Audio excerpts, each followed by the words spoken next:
Hi everyone, thank you for joining me. So I thought I would do an update on the second entry to the heavy armour, heavy gun group build being run by Joachim and Marcus. Um, you're aware that I haven't finished the first entry yet. I wanted a second kit to be tinkering with whilst there were delays on the first build that I was proposing to do. So as you can see, the gun is practically completed with regards to the actual build of it. I'm not particularly happy with this kit. I think that the how can I put it? The design is a bit off. For instance, the pivot points of the gun onto the sides here. The pin that locates it into these pivot points, I think is too long. I didn't realise that until I actually started putting parts on and then putting it into the side parts. I think they could be shorter. There are gaps in between the various parts, and I don't think it should be like that at all. I think there shouldn't be any gaps. So if I was building this kit again, I would possibly look at reducing those pins at that point. I don't like the plastic. You cut it and it immediately kind of leaves. It's not a clean cut. It just kind of leaves a bit of plastic. If you sand it, it leaves swarf and things like that you have to clean up with some Tamiya thin. So, long story short, I'll be glad when the construction part of this is complete and I can get on and paint it. Charlie mentioned that you can build this up and paint it all built up. You'll be able to get to everywhere with the hairy stick, so that is the plan. Couple of other things I want to show you with regards to this update. So the first is the crew that I've managed to put together. The first one is just a standard British officer. Apparently the Australian officers wore the same uniform. Then we got the slouch hat. On some of these other guys, you may recall that I was taking the heads off some Australian infantry, and I've put them on these guys. Alex basically told me, Bildra told me that Australian guys also wore the British helmet, so I've added one of those as well.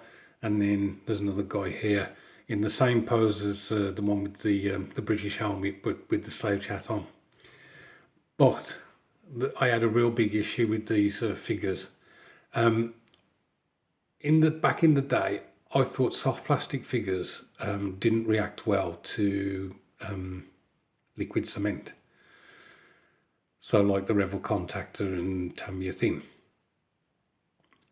So I used super glue on these guys, and no joke, I had to leave these for a day to basically set properly. The super glue was not working. I don't know what it was. Now I had a bit of a practice on the bases that I cut off, and I put the contactor cement and Tamiya extra thin on the bases to see how much it would melt it. It didn't melt it at all. So I don't know what's going on, to be honest. I've got another figure that I did today, and I didn't leave it long enough, and the head's come off. I've tried to do a bit of sculpting by changing the arm. It's in fact this figure, and I changed his arm rather than have it stick out so he looks identical to this guy. I changed the arm a bit. The arm will not stick back. The super glue is just not working.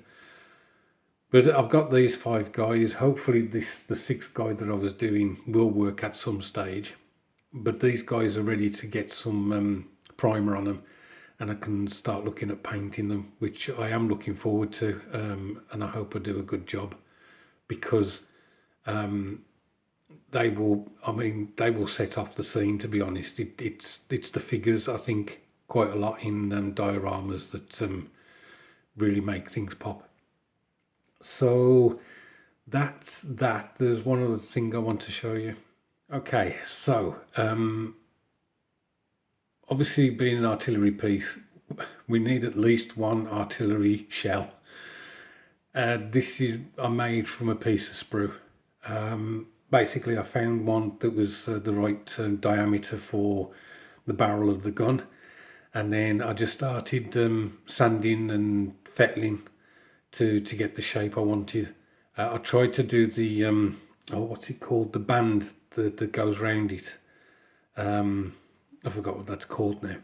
I tried to do that as well, but I'm kind of messed that up a bit. But I'm hoping when I paint it, it'll look better. But of course, I couldn't just have one shell. I needed to have a few, so I've kind of cheated a bit, and I'll show you that next. Okay, guys. So what I've done is I've made another 11 shells to have a little stockpile. But there is no way I've got the patience of quite a few modelers. There is no way.